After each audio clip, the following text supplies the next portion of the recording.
साधना के माता पिता बचपन में ही गुजर गए थे। वो अपने चाचा चाची के साथ रहती थी। साधना की चाची बहुत लालची स्वभाव की थी। वो साधना को एक आंख पसंद नहीं करती थी। एक दिन साधना अपनी चाची के साथ बाजार से निकल रही थी। तभी वहाँ की बदमाश जग्गा ने उनका रास्ता रोक लिया और साधना पर बुरी नजर डालने लगा। हाय हाय, क्या अदा है, जरा हम पर भी मेहरबान हो जाओ साधना रानी। चाची, ये जग्गा मुझे फिर से परेशान कर रहा है। जग्गा दादा, बच्ची है, थोड़ा प्यार से बात किया करो। घर आओ, चाय पानी पियो, फिर आराम से बात करेंगे। अभी हम चलते हैं। चाची, आप उस गुंडे से इतने प्यार से बात क्यों कर रही थी? प्यार से बात ना करती तो क्या लड़ाई करती? अरे वो शहर का गुंडा है, उससे पंगा लेने का मतलब है अपनी मौत को दावत देना। और तू भी ध्यान से सुन ले, घर जाकर ये बात अपने चाचा को बिल्कुल भी मत बताना। अरे भाई, गुंडों से बना कर रखनी पड़ती है, शहर में अपना रौब रहता है। साधना की चाची के मन में न जाने क्या चल रहा था। वो जग्गा दादा से बिल्कुल भी पंगा नहीं लेती थी, बल्कि उसे और बढ़ावा देती थी। साधना के चाचा को कुछ दिनों के लिए काम से बाहर जाना पड़ा। मौका देखकर साधना की चाची ने जग्गा को घर आने का न्योता दे दिया। अरे आओ जग्गा दादा, आओ, देखो आज साधना ने अपने हाथों से पूरी पकवान बनाए हैं। चाची ने इस गुंडे को घर बुला लिया। अगर चाचा घर पर होते तो वो कभी भी इस गुंडे को घर में ना घुसने देते। अरे भाई, जिसने बनाया है उसे बुला तो लो, है? अपने हाथों से ही मुझे खिला देगी। जग्गा दादा, मजाक करने में भी आप नंबर 1 हो। मैं साधना को अभी बुलाती हूँ। साधना की चाची जबरदस्ती साधना को जग्गा के सामने खड़ा करती है और साधना मन मार कर जग्गा को खाना परोसती है। जग्गा खाना खाकर चला जाता है।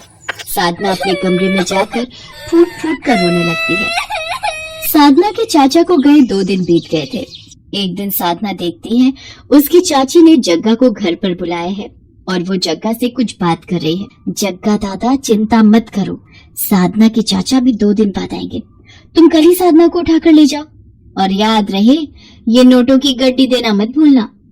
उसके बाद तुम साधना का जो मर्जी करो, उसे प्यार करो या उसे बेचो, मुझे तो बस पूरे पैसे चाहिए। ठीक है, मैं कल अपने आदमियों के साथ आऊंगा और इसको पकड़कर यहाँ से दूर ले जाऊंगा। साधना अपनी चाची और जग्गा दादा की बातों को सुनकर घबरा जाती है और वहाँ से भाग जाती है। साधना के पास थोड़े बहुत पैसे थे जिनसे वो टिकट लेकर एक बस में बैठ जाती है। वो बस शिमला की थी। साधना शिमला पहुँच जाती है। साधना के पास पैसे खत्म हो गए थे। वो इधर उधर भटक रही थी। शिमला जैसे हिल स्टेशन पर साधना बिल्कुल अकेली थी। साधना एक पहाड़ी के रास्ते सड़क पर चल रही थी।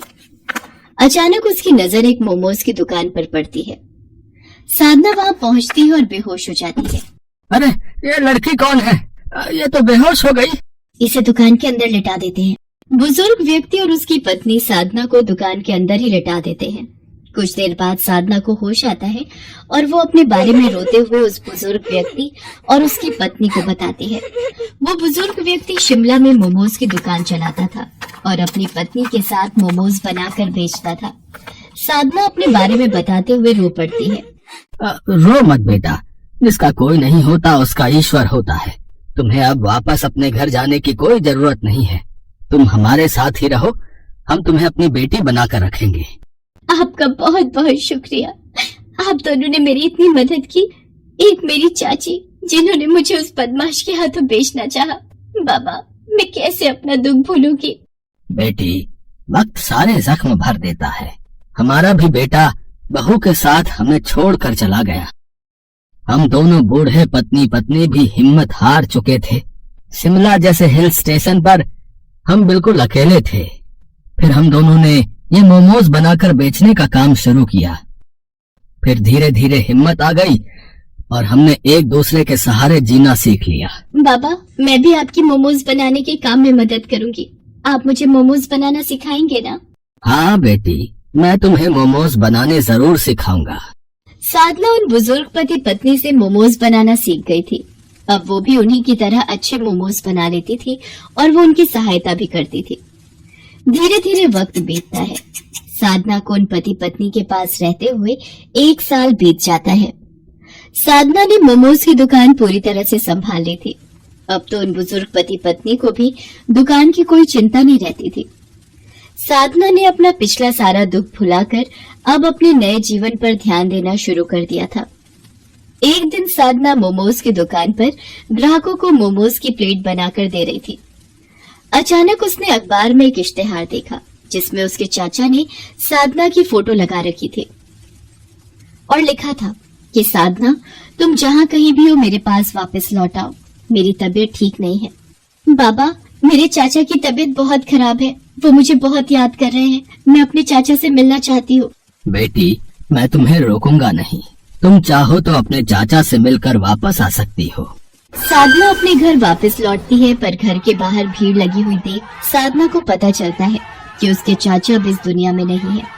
साधना की चाची साधना से लिपटकर बहुत रोती है और उससे अपने किए की माफी मांगती है। साधना, मुझे माफ कर दे, आज तेरे चाचा मेरे कारण इस दुनिया से गए हैं। तेरे चाचा को पता चल गया था कि मैं तुझे जग्गा दादा के हाथों बेचना चाहती थी। तेरे चाचा ने जग्गा को पुलिस के हवाले कर दिया, पर वो तेरी याद में दिन पर दिन बीमार होते चले गए।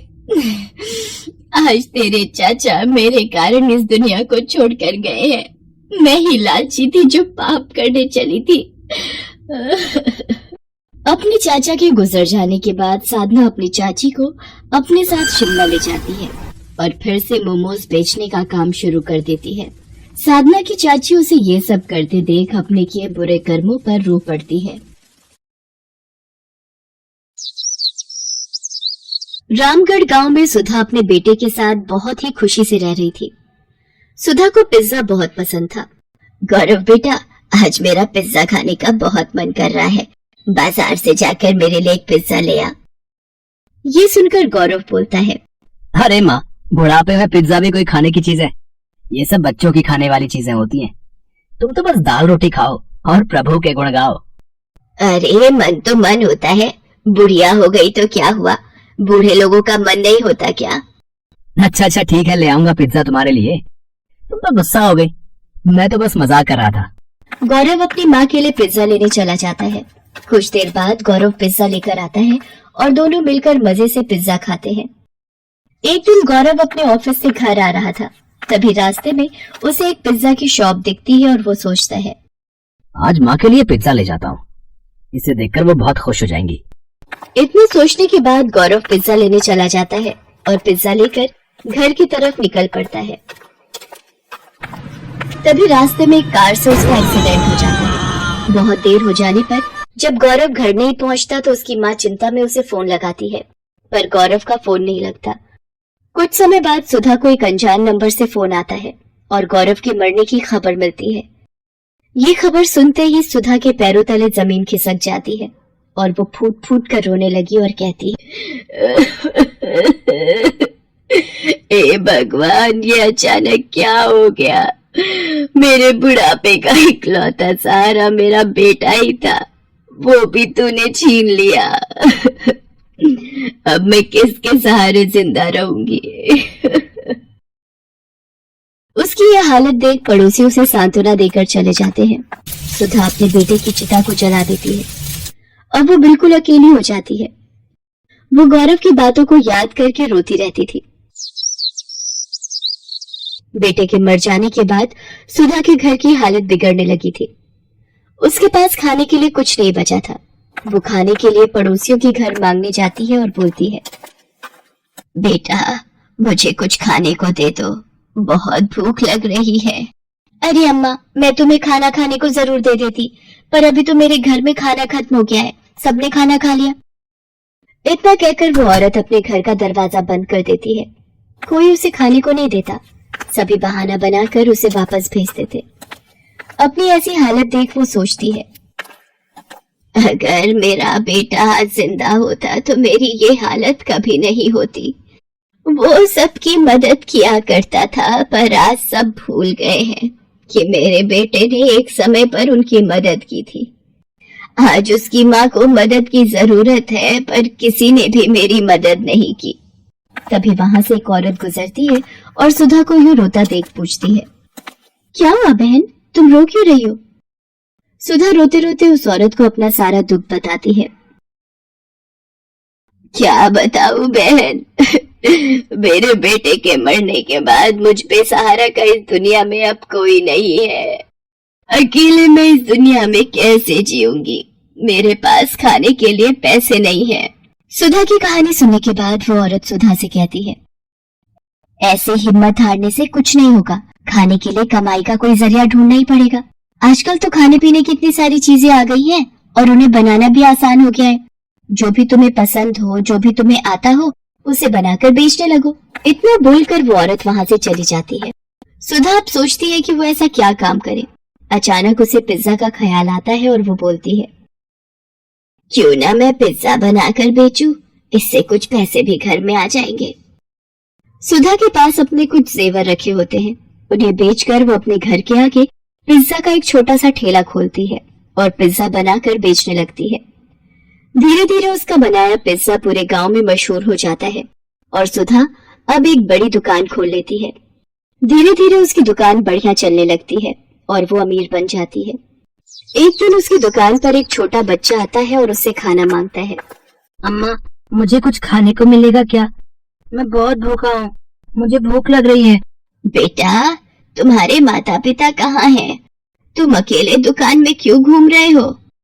अम्मा, मेरा नाम मोहन है, मैं एक अनाथ बच्चा हूँ। मेरे माता पिता अब इस दुनिया में नहीं है। हाँ हाँ, जरूर खाने को मिलेगा। तुम जो खाना चाहो वो खा सकते हो। तुम चिंता मत करो, आज से तुम्हारा ख्याल मैं रखूंगी। ये कहकर सुधा मोहन को गले लगा लेती है और अपने साथ अपने घर ले जाती है। उसे उस बच्चे में अपना बेटा मोहन दिखता है। वो उसका ख्याल अच्छी तरह रखती है, उसे स्कूल भेजती है और उसे पाल पोस कर बड़ा करती है।